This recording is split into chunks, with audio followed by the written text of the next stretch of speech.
Hello everyone, this is In-Game Arts with another boxing of the offline product game review. This is Gears of War Reloaded for the PlayStation 5. To jump right into it, this physical copy here is just the base vanilla version of the game, so the on-disc version is 1.0.0. Now, sadly, there was an update available. This update size was 4.5 gigabytes big and will take you to version 1.8.1 since the time I make this video. Now, like always, I play all my games completely offline with an unregistered account, and I can't say my experience was flawless, but I did manage to beat the game with no updates, and as well, I was still unlocking trophies with my unregistered account. Now, this isn't my first time ever playing Gears of War, but it has been a very long time since I've last played it. It has to be around close to 18 years the last time since I played the original Gears of War, and that's what this is. This Gears of War Reloaded is basically a remaster remake of the original game that came back out on the Xbox 360, just completely enhanced and a little more accessibility features, but it's just still the original game, just more graphical and with more higher presentation than the original game back in the day.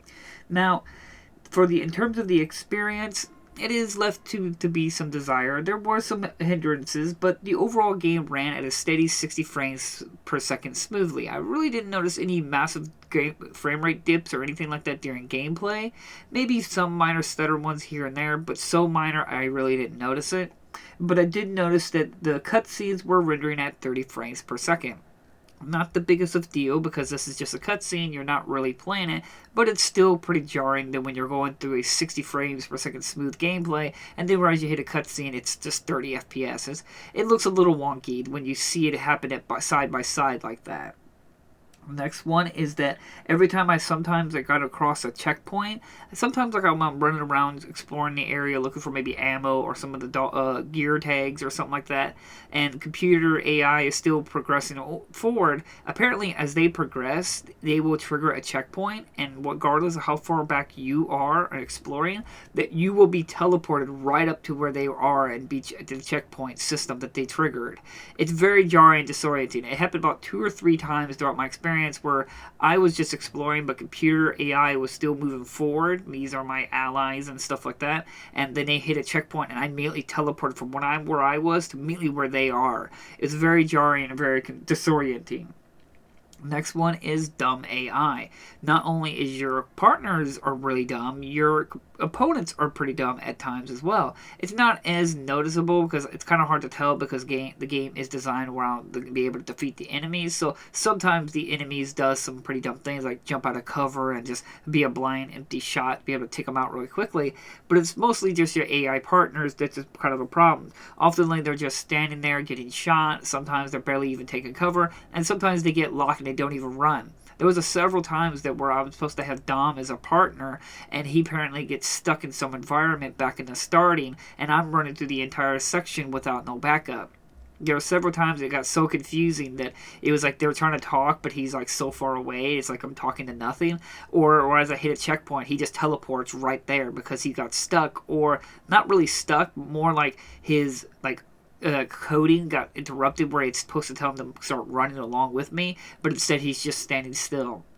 But on that note, there was one point where I got soft locked in the game, where I was going to Marcus Phoenix's house, and I'm presuming it was his bedroom, and when I walked in there, Dom was standing right in front of the door. Now, nothing happened. It was just me running around my room, the main characters. And then I tried to leave that room, and Dom was standing right in front of the doorway, and I couldn't get out. Now, it's been, like I said, 18 years since the last time I played Gears of War, but I think Dom was supposed to have some dialogue moment in front of that door, and he's like discussing that this is his bedroom or something, and he's supposed to get out of that way of that doorway, but the problem was that dialogue didn't trigger, so Dom was just standing right in front of the doorway, and I couldn't get out because he wasn't doing his dialogue. So I just had to reload the checkpoint and just decided not to go into that room and risk a chance of it locking me or soft locking me so I can't get out of that room. This only happened once, but there was several times where I'm just running around exploring and AI partners are just standing there, and I'm just getting bumped into them because you can't go through them. They're a solid object, which some people would say that's good because they're actually a presence in the level, in the game.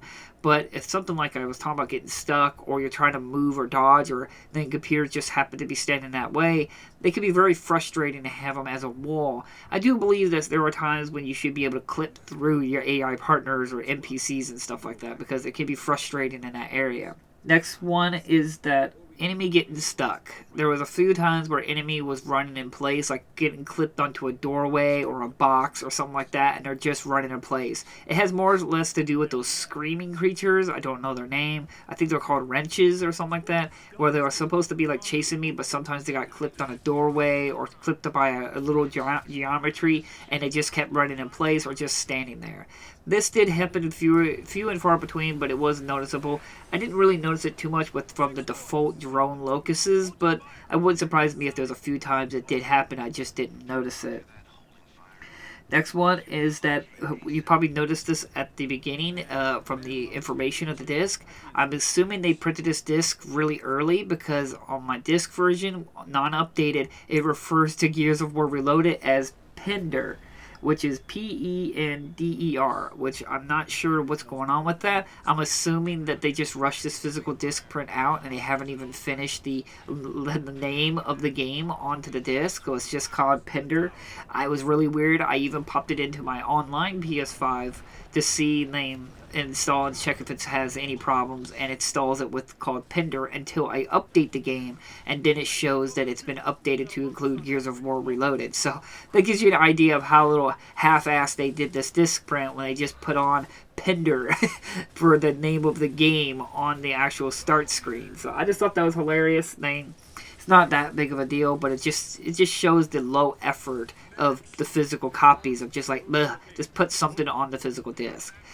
But that's pretty much it. The only things I can really talk about is my gameplay experience in terms of my enjoyment of the game. Now, I have heard some reports about there's a point where you drive a giant like vehicle that's got a light on it. You're driving on this highway, and you can get easily stuck in the environment, and you just have to reload that checkpoint. It did not happen with me, but I wouldn't put it past it that it could happen where you're driving this vehicle and you're getting stuck on geometry around the level.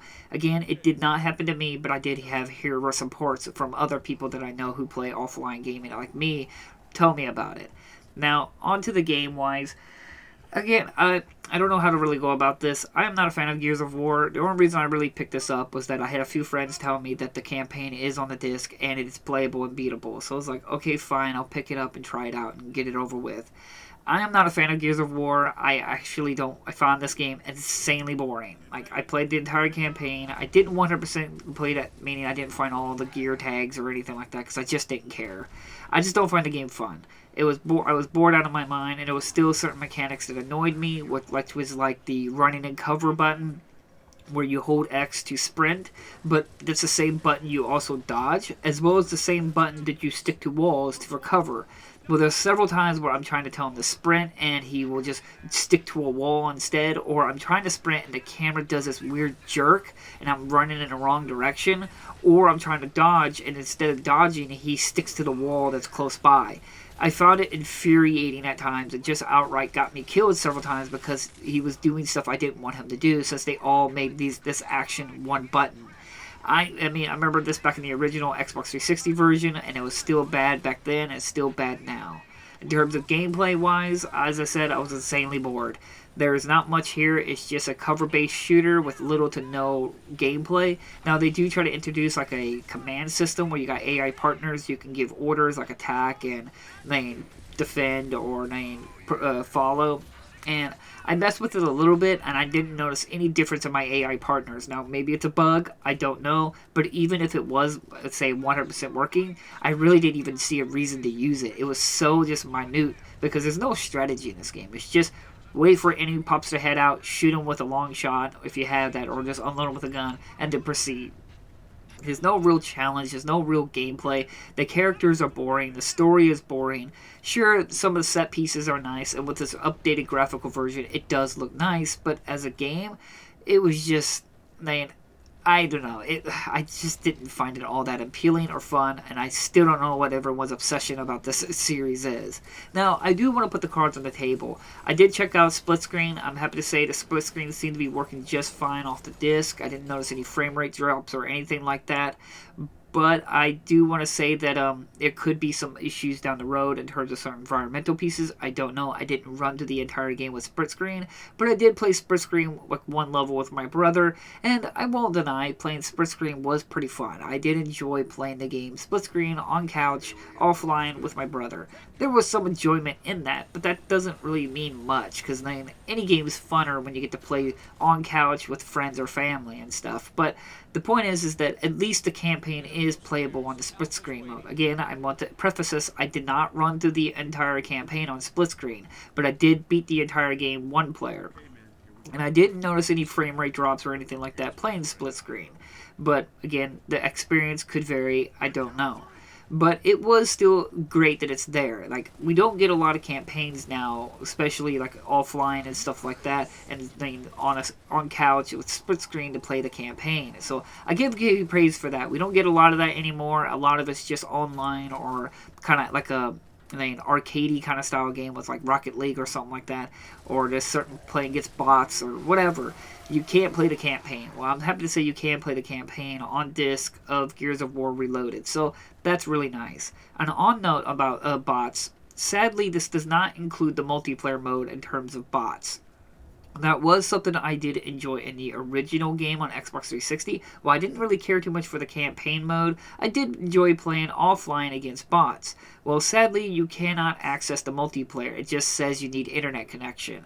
So I did a little experiment. I did went ahead and, when I popped in my online PS5 to see updates, I went ahead and downloaded the update and everything like that to go ahead and see if I could still play bots. Well, when I started up on my online PS5 and see if I could click on multiplayer, it wouldn't allow me to access the multiplayer unless I paid for the PlayStation Network's monthly subscription.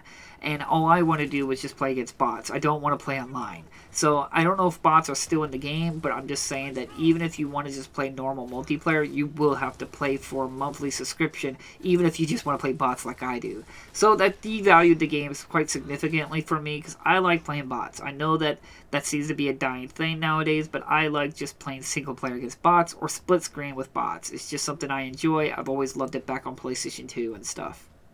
Now, my final opinions of this game, it is a working copy. It is beatable, but your experience could vary. Maybe I got extremely lucky and I only had one soft lock where I got trapped by Dom, and maybe some little hiccups here and there, but nothing that really prevented progression. But as I said, I have heard people reporting other issues. So it's going to be variable. But as I said, bugs can be fickle. One person can run through the entire game and experience every bug the game has to offer, and another person could run through the game and experience no bugs. That's why it's important to have multiple people testing a game. It's not good to have one source. You have multiple people giving their opinion of their experience. So I can only just tell you what my experience was. It was a fairly working experience, offline, off just strictly the disc, with no updates, and I was able to fully beat the game. I didn't 100% complete it. I just want to put that on the table, that I did not look for all the gear tags or anything like that, because I just didn't care. Because I was just, in the end, I really didn't find this game fun. I mean, yeah, maybe occasionally if I'm hanging out with a friend or something like that, or my brothers or something like that, and we pop it in just to play the split screen for shits and giggles, sure. But overall, I just don't see the value of this franchise. I just don't see the enjoyment. I don't understand it. The campaign's boring, the character's boring, the story's boring, and the gameplay is bare bones, putting it nicely. And I've never really been that big of a fan of the game, so then it's really up to you. Yes, I am happy that this is a working physical copy from Microsoft, because that doesn't seem to be a common thing lately from Microsoft. A lot of their games are just having download required. Even when the game could all fit on the disc, they have been lately abusing the thing, just putting a launcher on the disc and just having you download the rest. And it perpetuates this misinformation that all games require a download. Right now, yes, if it's an Xbox game, they look at it with extreme prejudice in terms of it's going to need some kind of download. But at least in Gears of War Reloaded, it is beatable just strictly from the disc with no updates. I can just say that what my experience was a fairly workable, beatable experience from beginning to end, but your experience could vary. So again, thank you all so much for watching. I will provide links down in the description. If you're instant copy, try to get it pretty cheap. I'm saying like $10, $15, maybe $20 max, just because there's only the campaign. But if you have a friend or family member you want to play the split screen mode, then I think it could be a little bit higher if you have someone you can sit down and enjoy it with. So again, thank you all so much for watching, and I'll see you guys next unboxing video. Bye-bye!